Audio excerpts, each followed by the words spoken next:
Hello, everybody. Thank you for all being here this afternoon. Hello, Mink. Thank you for waving for the back. My name is Sean Daniels. I am the anti-stigma director for Live Tampa Bay. I'm also a person in long-term recovery myself. My short story, just so that you understand the power that stories can have, and we'll talk about it a bit more. October 12th, 2011, I tried to take my own life because for a lot of reasons, but it had really been a long time since anybody had smiled to see me coming, because I was unable to stay sober for longer than probably like 20, 25 minutes at any time. And instead of taking my own life, I attempted to, and then I was unsuccessful, which was even depressing to me in the moment that I couldn't do that. I called my mother, who I do not get along with, or at the time did not get along with. We had not spoken in some time. And my mother got me through that evening, got me to the next morning, and got me to a rehab facility in Jacksonville, Florida. What I didn't know, for whatever it is that you believe in, it was the 1-year anniversary of my mother getting sober. I did not know that when I called her. And she was walking home from getting her 1-year chip, so she was especially attuned to figuring out how to help and go forward. I was very lucky. I was able to write my story into a play, and I had some wonderful people, John Larroquette and Hank Azaria and Jason Biggs, produce it and able to move forward. And I really wanted to figure out, how do we take this work and try to move it forward? Because I felt this, and if there's anybody in the room in recovery, and there's great research to back it up, it doesn't actually matter what resources are available. If you believe that your church or your friends or your family is going to think differently about you, you don't take advantage of it, and you don't even research it to know until it's 4 in the morning, right? And you're Googling rehab centers near me, right? We can have phenomenal resources available, but until people genuinely understand that it's not a moral failing, that it's a disease, which it has been classified as since the late 50s, people don't know what to do, and they don't know how to reach out for help. There's a horrific statistic that 75% of people in our country that overdosed were employed within 60 days of their overdosing, which means that they were at work, which means that they were probably near an HR department, which probably means that they were near coworkers. That means that somebody probably noticed. So it is not the narrative of a bum under an overpass. It is a lot of people that are right next to us. But I'm genuinely think, like, people don't know what to say. People don't know how to bring it up. People are untrained in how you approach this. And all of that is stigma. All of that is what stops us from getting the help that we need. I had a doctor once say to me that I was pre-diabetic, which meant that if I didn't make changes to my diet because of genetics and because of poor eating, I would be unhappy with the results in the future. And I thought, like, that's amazing. How do we get to the same place that we can treat it the same, right, as diabetes? You don't wait to give someone diabetes treatment until they've lost a leg, right? We try to identify who is pre-diabetic, because that is, for the most part, stigma-free, right? So that's how we began to do the work that we do here. So what we're going to talk a lot about today is the collecting of stories and passing them on to targeted audiences. But it's kind of hard to understand what it is that we're talking about unless I share some of our more popular ones. So I want to go ahead and share this one from Lauren, and then we'll pick it back up. I'm Lauren, and I'm 16 years sober. I live in San Francisco Bay Area, and it feels totally crazy to be sharing about my own recovery so publicly, because so much of how I've gotten sober is through anonymity. And while I still value that, I also am really tired of seeing people die from this disease. And I'm willing to try to do things differently. And that is to scream from the mountaintops that recovery is possible. It's hard, and it's worth it. And the one thing I would say is, don't do it alone. You can't use alone. People die using alone every day in this country, in the world, and you can't get sober alone either. So be relentless in finding a group of people who are trying to do what you do, and then go be with them and tell them what you feel, what you think, what you're afraid of. Hold nothing back. The secret is you'll be saving their lives too. We did a pilot program about a year and a half ago for 8 weeks, where we collected stories of people in recovery. And there's lots of great other projects like this around the country where people have done the same thing. They've collected stories and put them out, but we wanted to try to put our own twist on it. So what we did was we collected the stories, we identified who was in each of the stories, and then based on census data, we geo-targeted specific stories into specific neighborhoods so that people could see people that look like themselves telling them that recovery is possible. We picked in our 6 counties at the time the 3 zip codes with the highest overdose rate, because we figured if we only get to do this once, let's try to have as much impact as we can in a short period of time. And what we found out was that even in our 8-week study, it was wildly successful. And as you would imagine, we were kind of making it up as we went. We were trying to learn on the spot how to be able to do it.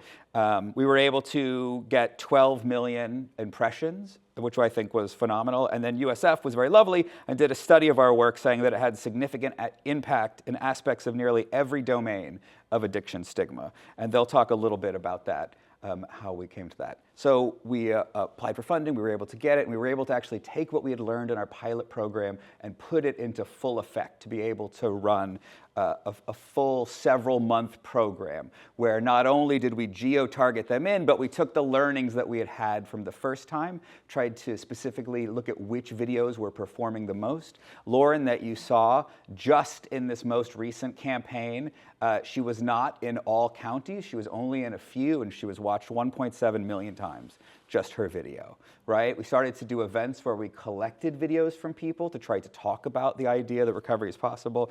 We worked, because of our success with the first time, we partnered with other organizations like SAMHSA and the Clinton Foundation, and Hank Azaria offered himself up to be able to be a support of ours, and we were able to do an online event with him.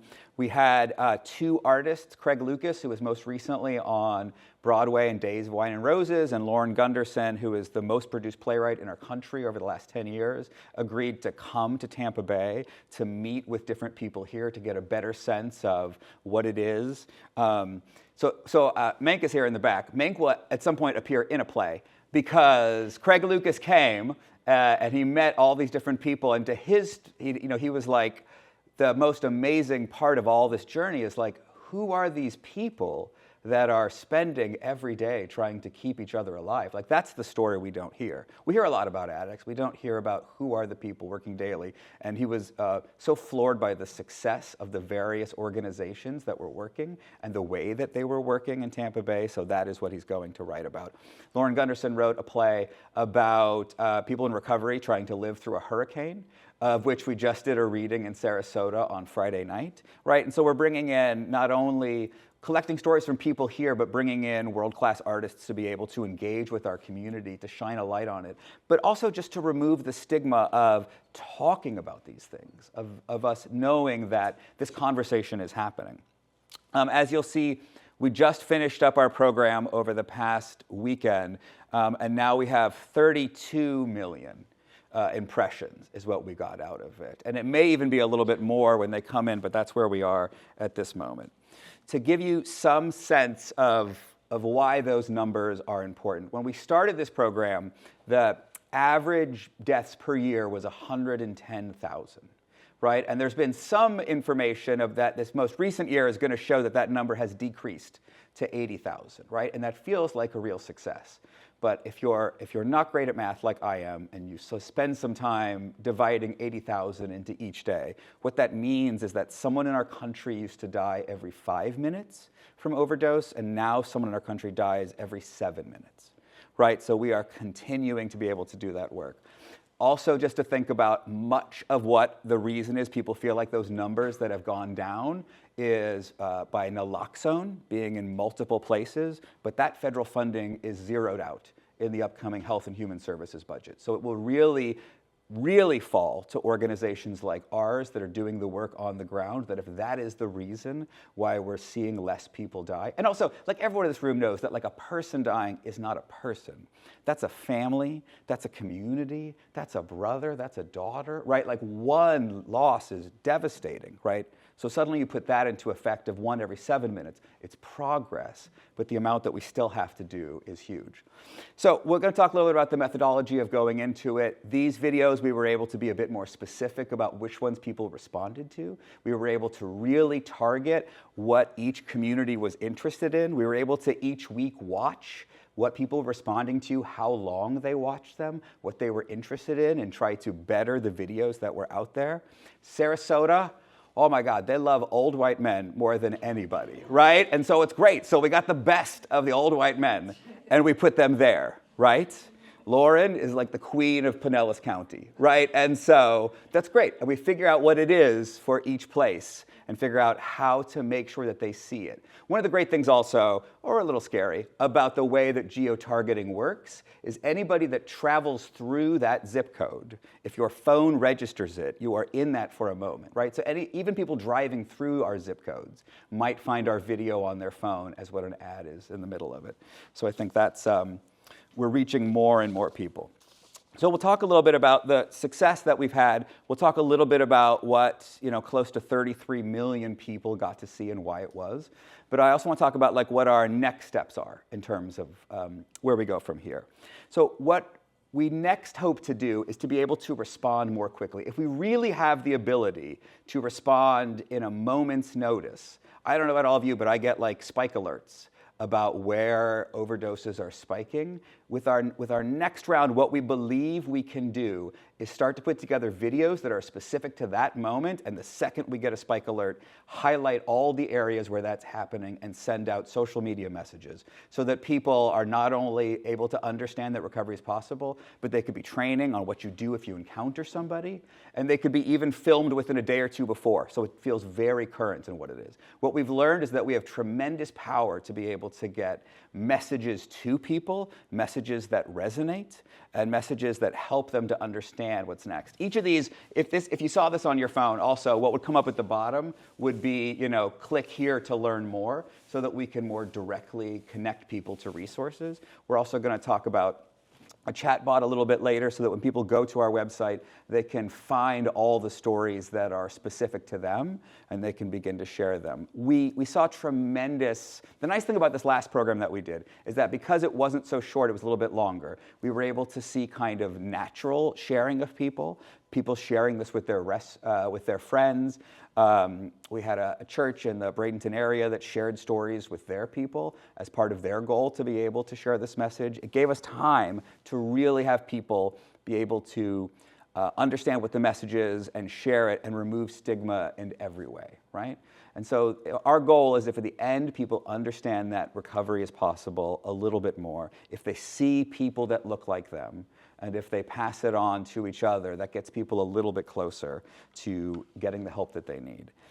I want to say just a shout out to all the different organizations that worked with us. One of the great things about doing it a second time is that we had a little bit of a proof of concept. And so we were able to work with various organizations to help us get the word out. We were able to work with sober influencers to be able to share our call. And we were able to start to, we'll talk about this a little bit later also, but to have great impact here, but all around the world, our research is now being shared in various conferences, all the way from New York to Sydney, Australia, about what's happening here in Tampa Bay, and to be able to have some sense of pride about that. I want to share one of our equally popular videos that only played in one county, and I think you'll see why. I was going to the skate park a lot, doing a lot of drugs there. And eventually I got sick of doing drugs because I wasn't getting the feeling that I was getting when I first started using. So I got sick of that. So I wanted to break the cycle. And to do that, I knew I needed to get sober. I also had my parents on my back, and I knew I wanted to get sober. So what I did, I went to residential treatment, and then I got enrolled in a program called Insight. And that's really turned my life around for the better. I have a lot of freedom. I can pretty much do whatever I want. I got my license. I can drive. I can do whatever I want. Just as long as I'm staying busy, I can do really whatever I want because I'm sober and I have the ability to be sober. And I don't have to worry about like my parents being all upset with me or anything like that, or just making bad decisions in general. I would say that like there is hope. Like if you're struggling with addictions right now, like there is like hope and like you can like get better and break the cycle. It just takes a little bit of courage. And I think my family life is great right now. I have a very solid relationship with my parents, my family, everyone in my family. We love each other a lot. We help each other to grow and stuff like that. I would say just make wise decisions, because the decisions you make right now are going to affect you later in life. So that was is a high school student in North Hillsborough, and we just aimed the video at where he lives and goes to school.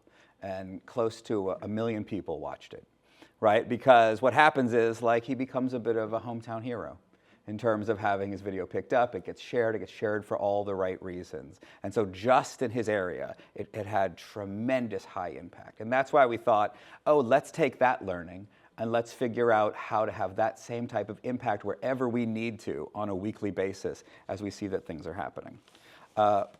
With that said, I want to turn it over to Dr. Kasilik to talk a little bit about the data, which is actually what you're all here for. So with that, Dr. Kasilik.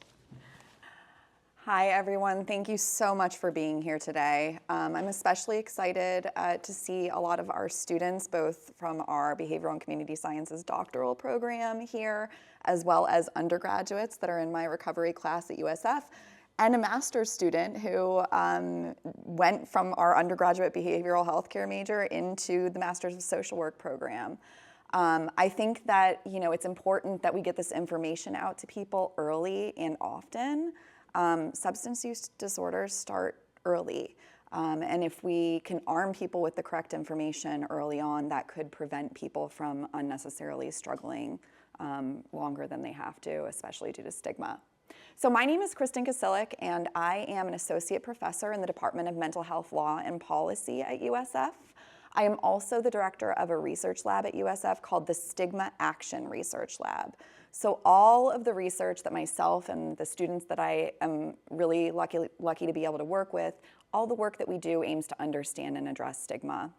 And I was scribbling down some notes as Sean was talking to kind of try to draw some connections between what Star Lab does and some of the things that Sean mentioned to you. So storytelling came up quite a bit, right, and what Sean spoke to you about. And what we know is that when it comes to challenging stigma, it's actually stories, or what stigma researchers call contact, that is the most effective way to challenge stigma. There's been studies that have compared all different types of strategies for challenging stigma, and stories are the most effective way for doing that. Sean mentioned geo-targeting and the fact that these messages are being targeted to zip codes with the highest overdose death rates, but also by demographic characteristics, right? And part of the reason that we do that targeting is because some of the work that actually my research lab has done has shown that if you receive a message from somebody with whom you strongly identify, and that could be on a variety of different levels. It could be race and ethnicity, it could be gender, it could be maybe even if you're somebody who's struggling and you want to hear a story from somebody who's struggling with the same type of substance that you're struggling with. When you hear a story from someone that you identify with, you're more likely to experience changes in stigma. So that's why that targeting is so powerful. We are measuring that. I'm going to talk a little bit today about what we're doing following the community campaign, which is a randomized controlled trial where we're validating the findings that I'm going to show you today with a little bit more rigorous of a research design. And we're going to be measuring how much people identify with the storytellers that they hear from. And we expect that the more strongly they identify with that person, the more stigma change they'll experience. Okay, so I first want to start by acknowledging our team. So unfortunately not here with us today, but big thank you to Dr. Michelle Wilkes. She's actually a Star Lab graduate, a graduate of our Behavioral and Community Sciences PhD program. We've been working together for a very long time now. I was her doctoral mentor, and she is a project consultant on our evaluation contract with Live Tampa Bay. So she's done so much work helping us to prepare for today, to prepare the report that hopefully many of you will read. Maybe you listened to the podcast that we sent out that was based on the report. So thank you, Michelle. Also, Sierra Spivey, you want to wave? She's going to be really mad at me. I'm probably embarrassing her. Sierra's a current doctoral student in StarLab. Sean mentioned the chatbot. Sierra is going to be leading that project moving forward. I'll say a little bit more about that later. And then finally, we're calling our coders. So these are StarLab research assistants. All of them are either master's or undergraduate students. Some have graduated already from USF and have chosen to come back and volunteer their time with StarLab because they enjoy doing this type of work.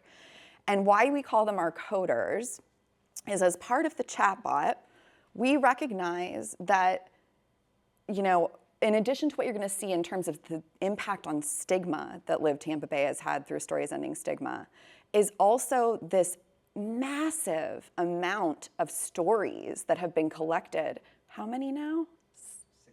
600 stories, right, of people sharing their recovery journey and their message of hope, ending with that same message that recovery is possible, right? What our coders are doing is they're slowly working their way through every single story that has been told for the Stories Ending Stigma campaign and coding them for things like gender, race and ethnicity, which can be a little bit tricky. Even gender can be a little bit tricky too. As close as they can get. If it's not mentioned by the storyteller in the video, they have to kind of try to figure out what might be the best guess. And the goal there is to match people through the chatbot to the stories that they might most resonate with. So another way of targeting these messages. Okay.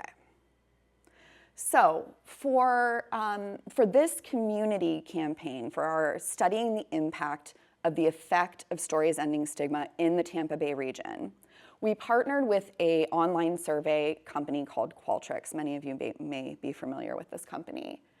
And they have what are called panels that they establish of people who take surveys for them.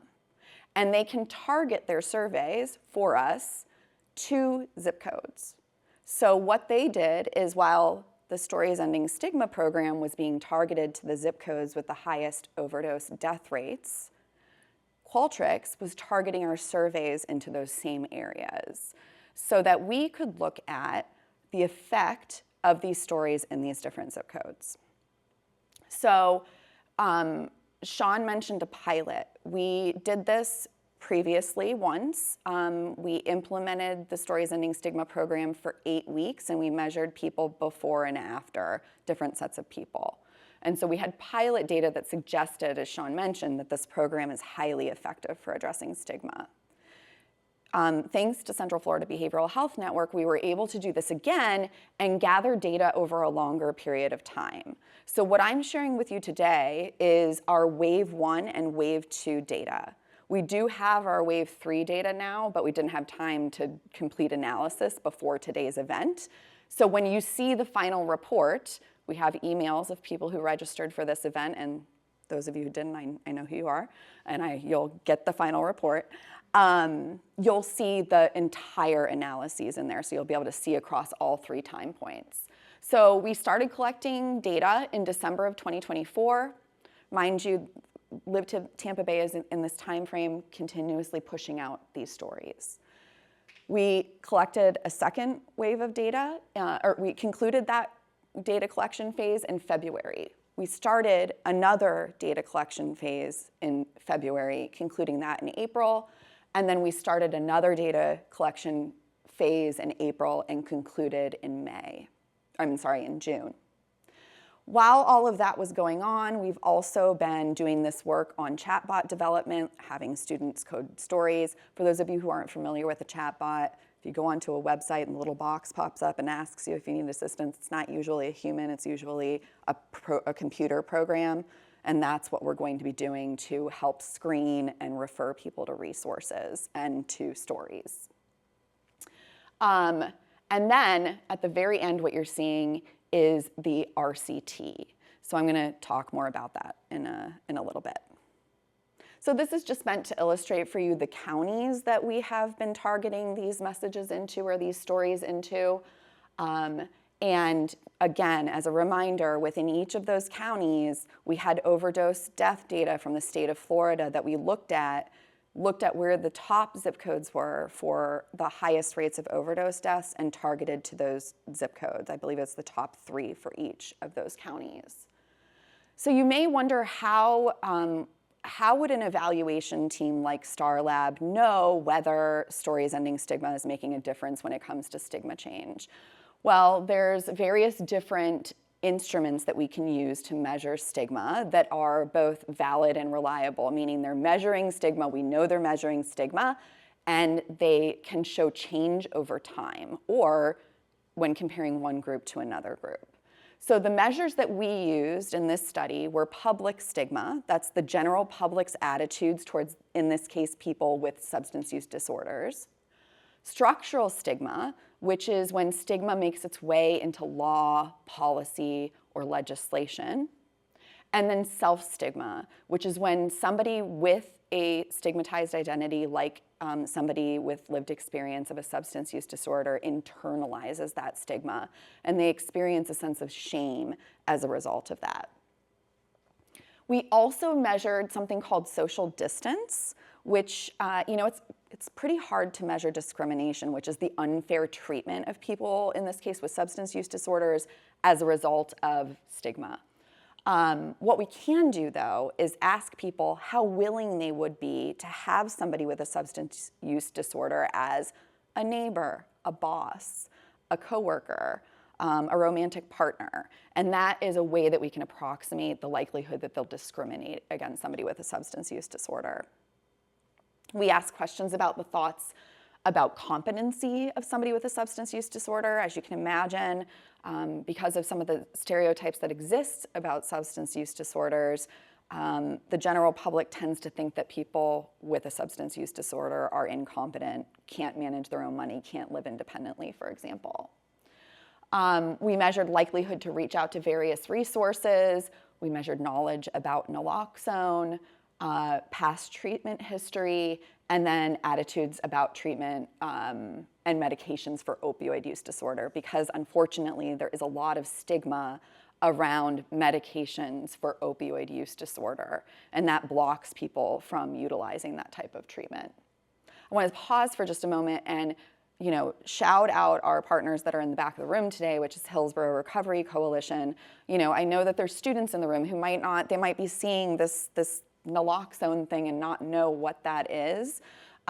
So Hillsborough Recovery Coalition is back there. They're distributing Narcan. I really please encourage you to take some of that with you today. This is life-saving intervention. So in a nutshell, a simplistic explanation, somebody is experiencing an overdose due to opioids. You can administer naloxone to reduce that overdose, or Narcan to reverse that overdose, literally saving a life. Unfortunately, due to stigma, I know that there's barriers to getting naloxone or Narcan out to people, to distribute it, because there's common misconceptions about what this intervention actually is. I will tell you today, it does not get you high. It will do nothing to you if you take it and you are not experiencing an opioid overdose. If you are, it might save your life. Okay. Another thing that we're measuring in this round that we did not measure the first time we did this in the pilot is something called post-traumatic growth. So in a couple minutes from now, I'm going to share with you the findings of this evaluation, and you're going to see that there are a couple of what we call unexpected findings, things where our evaluation showed that people's attitudes went in the opposite direction than we would have expected for a stigma change program. And we saw similar things in our first pilot of this program. So we started asking ourselves, why? Why did people think that it's more likely a cause of John's, that'll make sense to you in a minute, bad character, that he is struggling with a substance use disorder? That's a stereotype about addiction. Why were people more likely to think that if they were exposed to stories ending stigma? And one of the things we talked about was, well, initially, we were just kind of putting the stories out there and letting the community take them in. Now, in this round of the campaign, there's been a little bit more of a filtering to see, like, does the story include messaging that we think will effectively address stigma? Second is, there might be some stories that, when taken out of context, might cause stigma to go in a different direction. Another thing we talked about is it's nice to hear that recovery is possible. That's great. But what's even better is to hear that people live a life better than they could possibly ever imagine, not in spite of their struggles with addiction, but many times because of them. And so that's what post-traumatic growth is. So this is a definition here. So it refers to the positive personal changes that can happen as a result of struggling with and overcoming a substance use disorder. Rather than just returning to how things were before addiction, a person may grow in new ways, developing a deeper appreciation for life, stronger relationships, a greater sense of meaning in the recovery journey, and using that experience to build a better, more fulfilling life. So this is actually, this should look familiar to the students in my class. This is actually an image that I use to describe recovery journeys when it comes to serious mental illness. I teach a recovery course for our undergraduate behavioral health care majors. So what you're seeing here is the different trajectories that people might follow in their recovery journey. And part of the message I'm trying to send to students is that recovery doesn't look the same for every person, right? It looks very different, but also that it's nonlinear, meaning, relapse is a part of the recovery process. So when you see this up and down wave, that kind of symbolizes that experience. But line A on that graph, we don't talk about that very often, and that's when somebody experiences the onset of a serious mental illness or a substance use disorder, and they might, that line dips a little bit, so they might experience a little bit of a hard time, or they could really experience a very difficult time, but they could come out on the other end better than they were even before they began that recovery journey, and that's what post-traumatic growth is. So in terms of the sample that I'm presenting to you today, this is from, again, our Wave 1 and Wave 2. It's 389 people total across those 2 time points. You can see that the average age of the people who responded to this survey in our counties that we targeted in Florida was 46. That about 20% almost of people acknowledged experiencing a substance use disorder.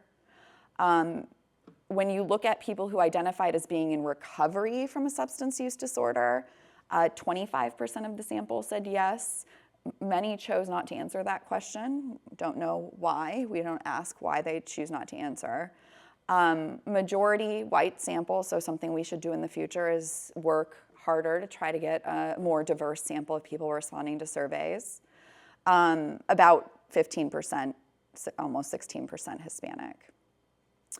In terms of gender identity, majority female. We see this commonly in behavioral health research, females being more willing to participate in research studies.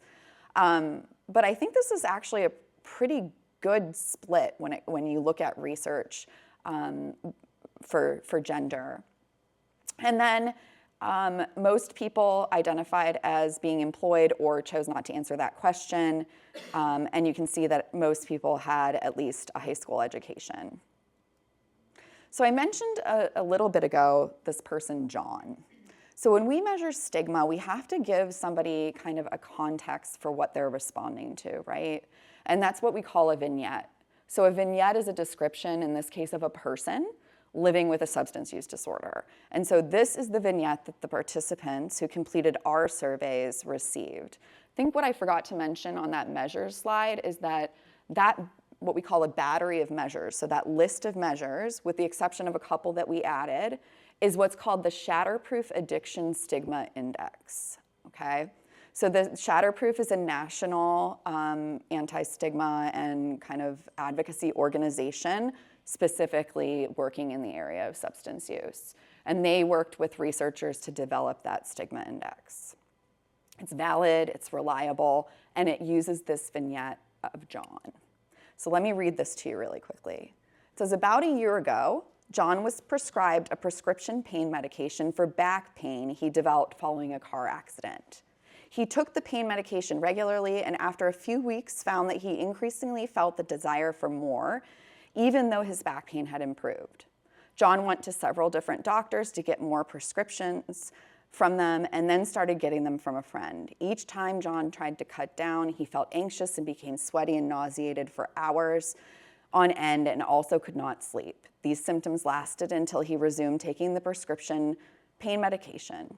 John's friends complained that he had become unreliable, making plans one day and canceling them the next. His family said he had changed and that they could no longer count on him. John has been living this way for 6 months. So what you might note about that vignette is that it portrays John not in the most positive of light, right? And I think why that's so important is because I think it relates to what I'm about to show you. So first, the good news. So now we're getting to the campaign results. First, the good news. So this is looking at what's called causal attributions, problem recognition, and treatability. So a good impact of this program would be that people would not think that it's John's fault. Their causal attribution would not be to blame John. It's not his responsibility or his fault that he's dealing with a chronic health condition that is substance use disorder, that there's other factors at play here, right? Problem recognition is, do you recognize that John is struggling with a chronic health condition? And then treatability, as it sounds, is John capable of receiving treatment and achieving recovery? So our expected campaign results, and let me just say, in the interest of time, I'm just showing you the significant results from this evaluation right now. In the report, you'll see everything. First question is, in your opinion, how likely is it that John's situation might be caused by the way he was raised? This is a little bit of a tricky one. On the one hand, that could place a little bit of blame on the family. On the other hand, we know that there are environmental factors at play when it comes to the development of a substance use disorder, and that there's a genetic component here, right? So the dark blue line is campaign exposed individuals, people who saw our Stories Ending Stigma videos. How did we know? We asked them questions in our survey saying, have you seen a video that looks like this before? And presenting them with a screenshot of the recovery as possible, right? So those who were campaign exposed were more likely to think that this could have to do with the way that John was raised. They're not blaming John, they're saying it could be other factors involved, right? What about if it's a genetic or inherited problem? Campaign exposed individuals were more likely to acknowledge that this could be genetic or inherited, which is a good thing. How about, could this be part of the normal ups and downs of life? This is another bit of a tricky one because this is more than just the normal ups and downs when we're talking about substance use disorders, but campaign exposed individuals endorse this more. And then what about, could John be experiencing a mental illness? Campaign exposed individuals endorse that more. I personally think that is a good thing. My interpretation of that is a good thing because we know that there is a lot of co-occurrence between mental health conditions and substance use disorders, and one can lead to the other or vice versa, right? And then finally, which I think is very encouraging, how much do they agree that John is experiencing a chronic medical illness just like diabetes, arthritis, or heart disease? If they saw the campaign, they were more likely to endorse that, which is a good thing. Now, here's where the John vignette comes in, we think. So our unexpected findings were people exposed to the campaign were more likely to think that it was due to John's bad character, and that they were more likely to think that it was a lack of moral strength that led to John experiencing a substance use disorder. So why would campaign exposure matter there? Well, you're seeing messages that recovery is possible. You can do this, right? And then we're presenting you with a vignette that says, John can't do this.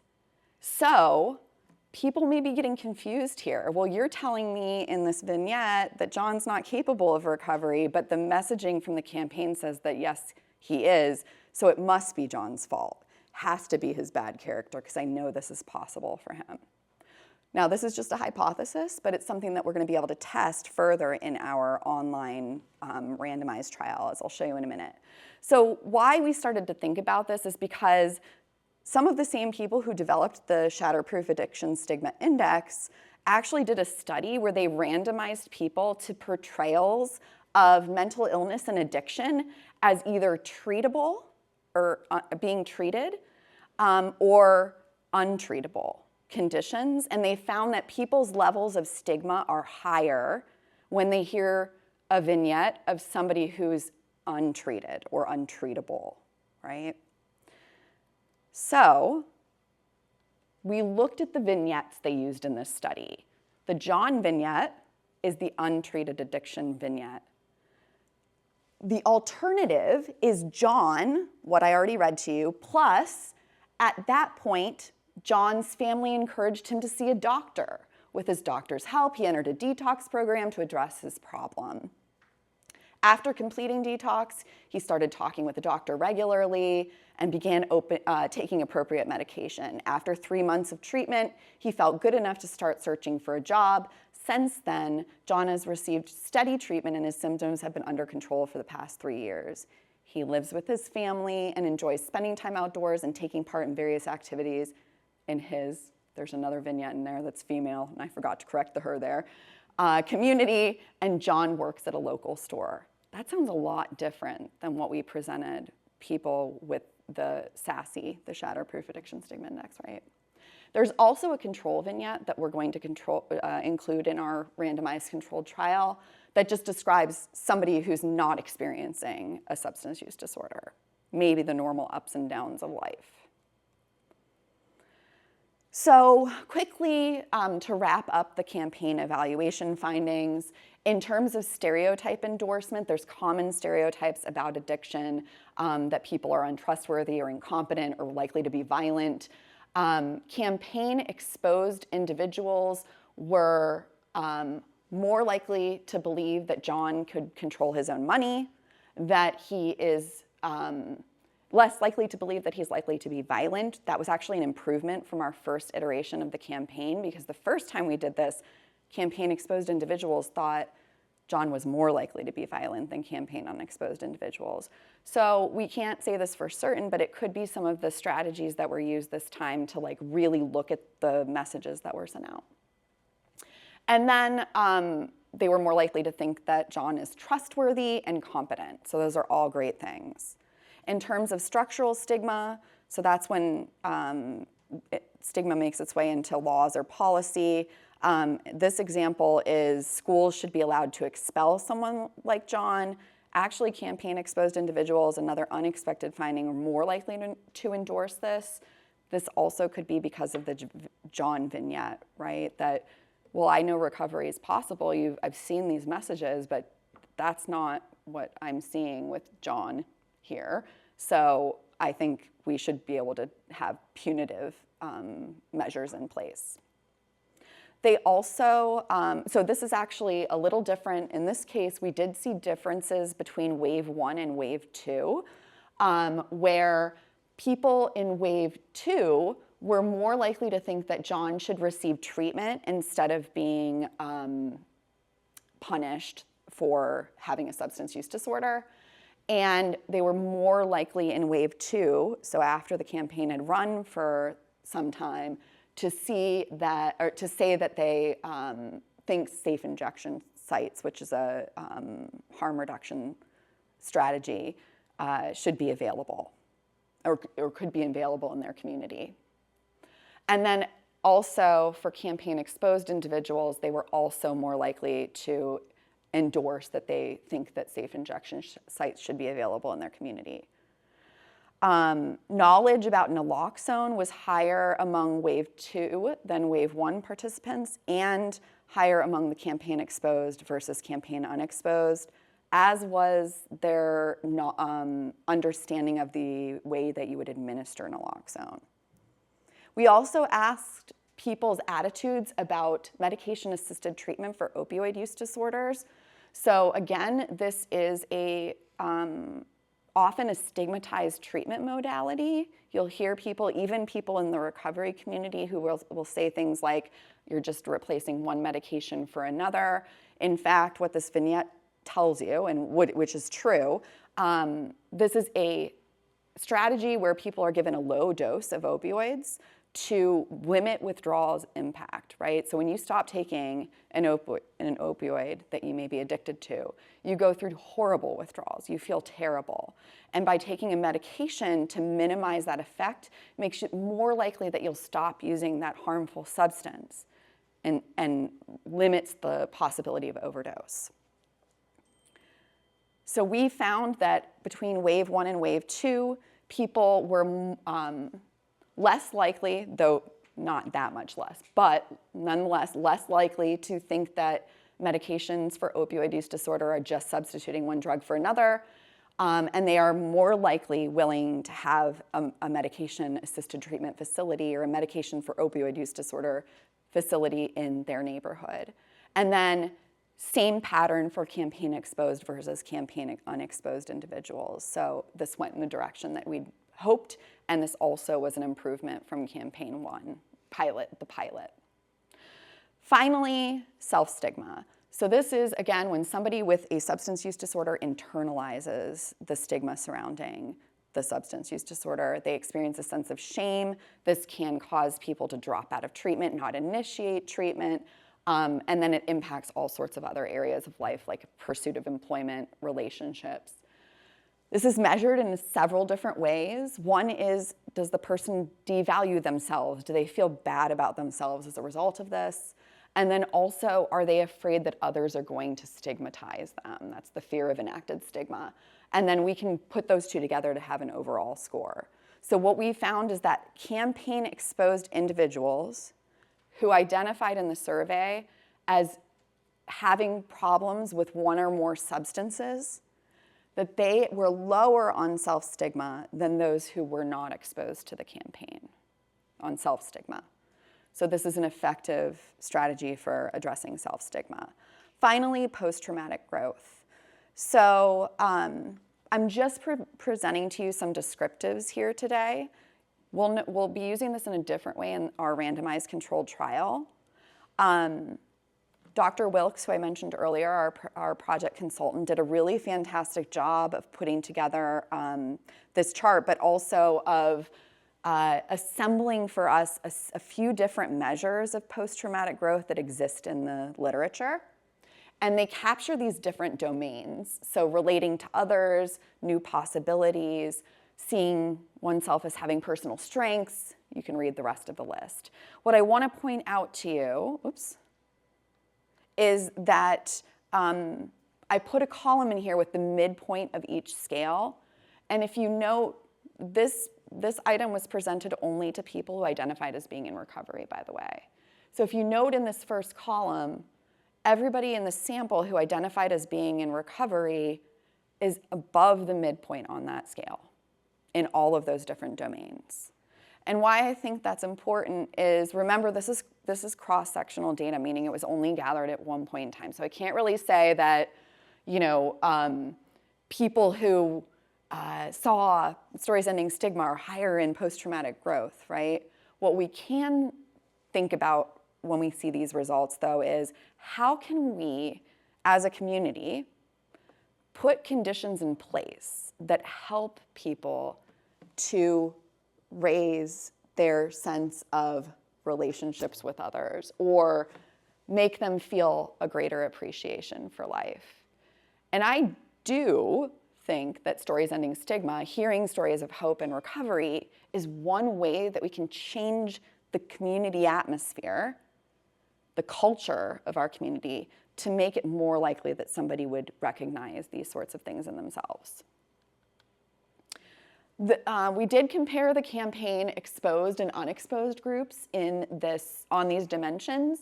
And in the column that says T, where you're seeing the asterisks, these are where there were significant differences between campaign exposed and campaign unexposed individuals. And what I want to point out is that campaign exposed individuals on all of these dimensions were higher than campaign unexposed individuals. Again, this is cross-sectional data, so the only way we can really examine this is looking at data comparing multiple groups and over time. So, next steps, and then I'm done. I'm going to turn it back over to the real star. We need to analyze, as I mentioned, our Wave 3 data. We're conducting an online randomized controlled trial. We did this the last time we piloted this campaign, and I'll tell you, interestingly, those unexpected findings from the actual community sample, they washed out in the randomized controlled trial. They weren't there. Things went in the direction that we expected. What's interesting is we selected very carefully the videos that we presented to people in that online study, so that could have been part of it. Here, I mentioned that concept of post-traumatic growth. What our team did, we went through a very rigorous selection process where we asked community members, students, to watch videos and rate them on their level of post-traumatic growth. And then we compiled the videos that were best representations of post-traumatic growth, and we put them in one group.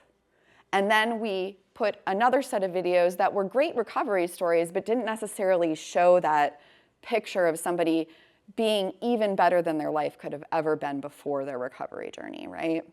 And then we have control videos. So we're randomly assigning people to these videos, and we're randomly assigning them to the vignette.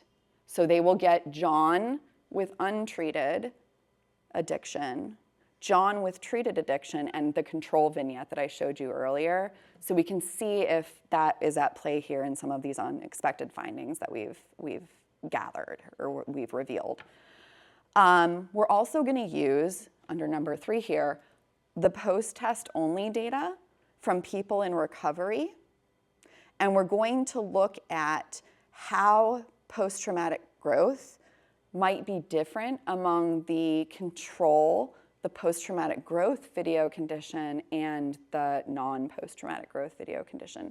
And the reason we're doing that is it could be that when somebody in recovery sees a story talking about their sense of post-traumatic growth as a result of their recovery journey, that they may be like, oh, yeah, that makes a lot of sense. I'm going to think about my own journey in that way now. And that could elevate them in those areas. And then finally, I've mentioned this chatbot. That will be that's our last finishing piece of this project. So Sean mentioned, and then this is my last slide for real. Sean mentioned, I think this is really amazing, that this local work is reaching audiences at state, national, and international arenas, right? So Florida Behavioral Health Association accepted us for a presentation at their annual conference coming up in August here. When I say accepted, this is a peer-reviewed process, right? So not everybody that wants to present gets to present. And I'll tell you, there's been times I haven't gotten to present, and I've been a little bummed, but this year was not one of them. The American Public Health Association, yay, Sierra, she just got an abstract accepted where she'll be presenting a poster. So that's at the national level on Stories Ending Stigma. Great work.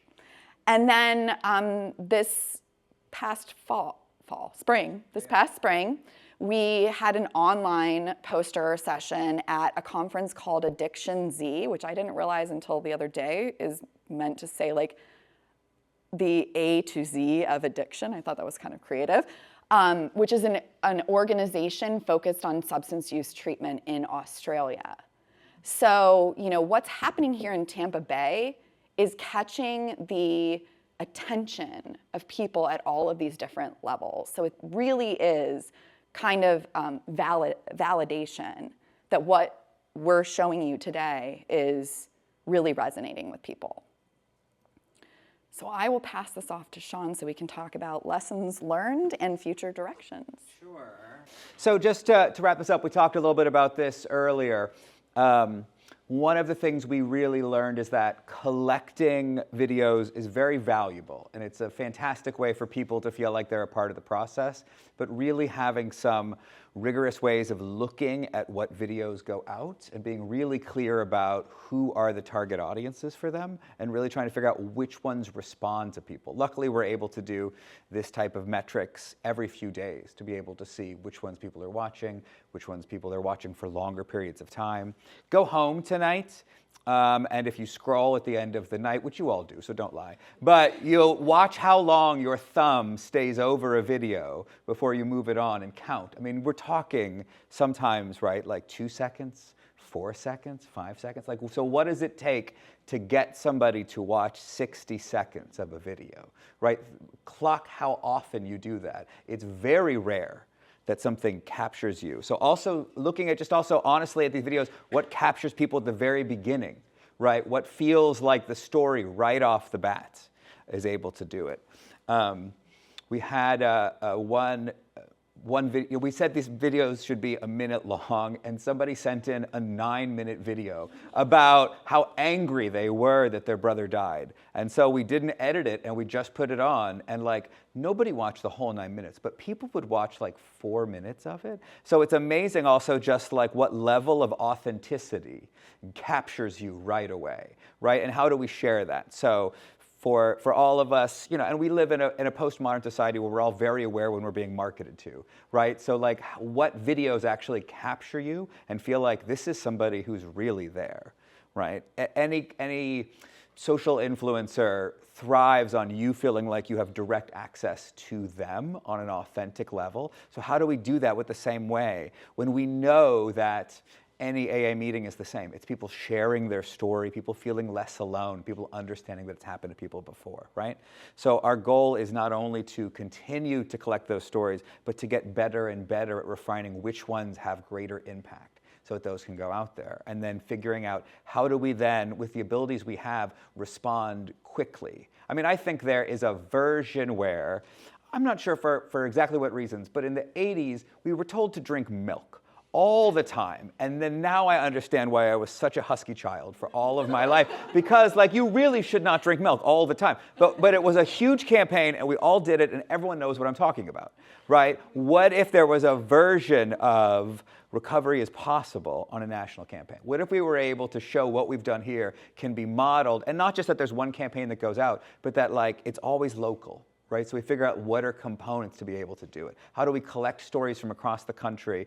And even though Lauren tells you she's from San Francisco, right? She's huge in Pinellas, right? So what are those connections that we can figure out so that we can do the same work that we've done here to really model the success that we've had and be able to do it nationwide? And then of course, with the chatbot, how do we make sure that resources are available for people 24 hours a day? How do we really have that whenever you go on, everything that you need is there? Because for any of us that have struggled, none of us chose the moment when we finally cracked and said like, okay, I'm ready to get help. And if you've been with anybody, you know there is a window with which that person says, I'm ready to get help, to when they say like, never mind, right? So how do we make sure that all of our resources are available and lined up so when that happens, we can help people to take whatever steps that they need?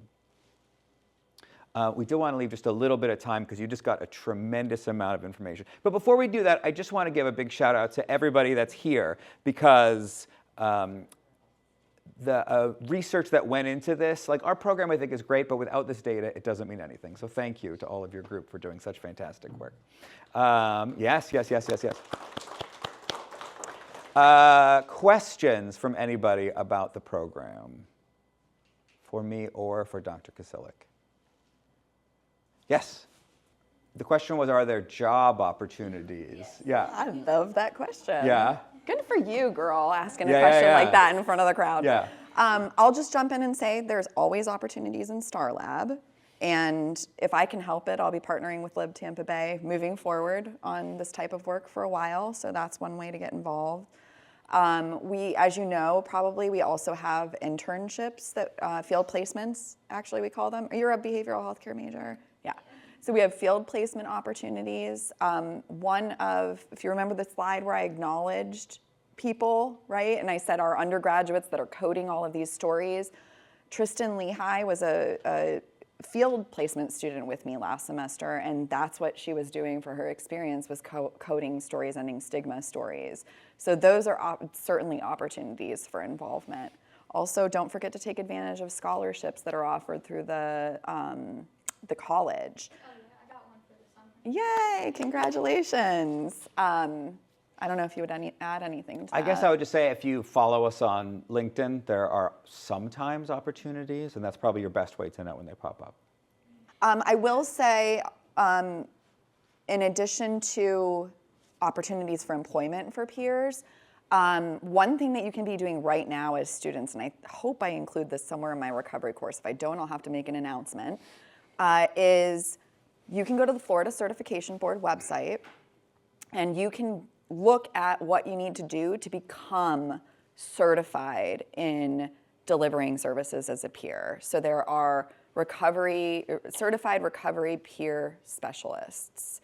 That's a certification, that's a designation saying that you have a special qualification because of your lived experience, and you could be identifying lived experience-wise as somebody with a mental health condition or somebody with a substance use disorder or a family member. And then you need to get some hours in order to get that certification, right? So then you would have to find a place where you could do some of that work at, supervised by an appropriate individual. But that's something that you can start doing right now. It requires a high school diploma. So the question is, people are consulting ChatGPT. Do I have bipolar disorder? Do I have a substance use disorder? They're even utilizing ChatGPT as a counselor, right? I will admit the other day I asked ChatGPT if a social situation that I was in was my fault.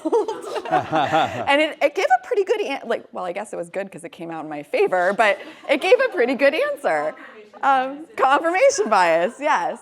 But in all seriousness, there's some real significant ethical considerations to keep in mind when we're utilizing technology in this way. So the chatbot that we're developing right now is what's called a rule-based chatbot. So you can basically think about it as a decision tree. It can't go off the rails. It can't send anybody someplace that we don't approve of. Now the drawback there, so I've started getting very into utilizing technology. I think it's a fantastic way to circumvent stigma. In fact, we published a paper this past year in 2024 that showed that a chatbot that we developed to help screen and refer for mental health, people who were higher on their levels of stigma are actually more willing to use the chatbot. They won't go get treatment in person because of stigma, but they're more willing to use a chatbot. So that's why we thought this was such a good thing to integrate into the work we're doing with Lib Tampa Bay. The other thing I want to bring up is that one of the downsides of using role-based chatbots is they're much less natural, right? They feel much more robotic, and there's just nothing we can do about that. It's just a limitation of the technology. And so we actually just submitted an application for what's called an accelerator program that's being funded by Welcome in the UK, which is a foundation in the UK, in collaboration with a group called MEXA. And what this accelerator program call was for teams who would like to work on finding ways to utilize AI, large language models in ethical and safe ways to address mental health related concerns. So if we're accepted into that accelerator program, we'll be getting mentoring from like some of the top minds in the field about how we can do this with things like ChatGPT or Google's, is that Claude? Google's Claude? No. Claude is Gemini. Gemini, thank you, yes. you can't, it's risky to ask for a diagnosis from a chatbot, but people are doing it. And so how can we develop ways to make people do it possible for people to do things like that safely? And one of the things we spend a lot of time talking about is often when people first go look for help online, they won't self-identify as that they're looking for themselves. Mm-hmm. So what are the rules you put in place where they claim it's for a friend or a family member, or they're just curious, or they lie about multiple things on there because they don't want it to be true? Like, how can you really provide the help that they need, knowing full well that you may not get full answers from them? Because they don't go on and say, you know, I drink 15 drinks a day, right? They go on and say, like, I'm worried about a friend, right? So how do you then still get them the right responses that they need, knowing that it's an unreliable narrator that started it? Yeah. Absolutely. And what we're finding, so the question was, you know, have we thought about like altering the vignettes to be like different genders or different demographic characteristics, because it could cause differences in the way that you respond to the vignette. Totally true. There's tons of research out there using vignette studies and randomly assigning people to either like a male or a female identified person, or, you know, so on and so forth, race and ethnicity, like all sorts of different combinations, let's put it that way. The challenge, there's always a balance, right? And the challenge is the more times you split those groups up into tiny little pieces, the greater the amount of a sample size that you need. And data is money. It costs money to collect data. So for example, this RCT that we're doing right now, it wasn't originally on our radar to randomly assign people to the treated versus untreated vignette.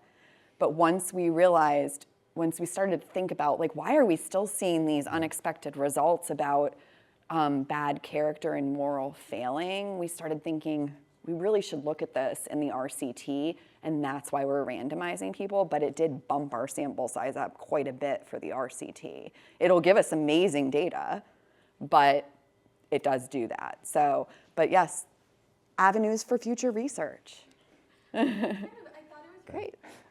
Please make sure that when you leave, you take swag with us. Please make sure that you definitely take naloxone with you, and thank you all so much for being here with us this afternoon.